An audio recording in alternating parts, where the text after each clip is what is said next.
In this Snapchat video tutorial today I will show you how to unhide Snap from Snapchat My I Only folder. So without spending more time, let's get started.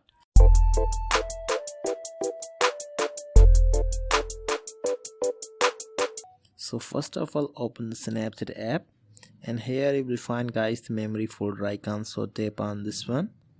So now tap on the My I Only. So if you don't know about how to get the My I Only, so I have already done video on this, so you may watch and see how we can get the My I Only folder. So anyway guys, I have My I Only folder, so I have set the password. So here you can see there's a lot of snaps that I have already set in my I Only folder. So if you want to unhide the snaps from My I Only folder, so simply tap and hold down the specific snap, and you will find guys the unhide option on below of the screen. So tap on this one.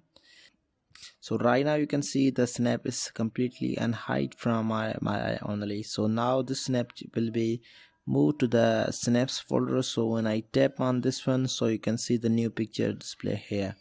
So right now you can see I can easily unhide the snaps from My I Only. So if you want to hide the snap, so simply once again you just need to tap and hold down from the snap folder, and you will find guys the hide option. So this is pretty simple way to hide or unhide the snaps from My I Only folder. So I hope you enjoyed this video, and if you get more videos regarding Instagram and Snapchat, so you just need to subscribe my YouTube channel for more latest videos. Thank you so much for watching.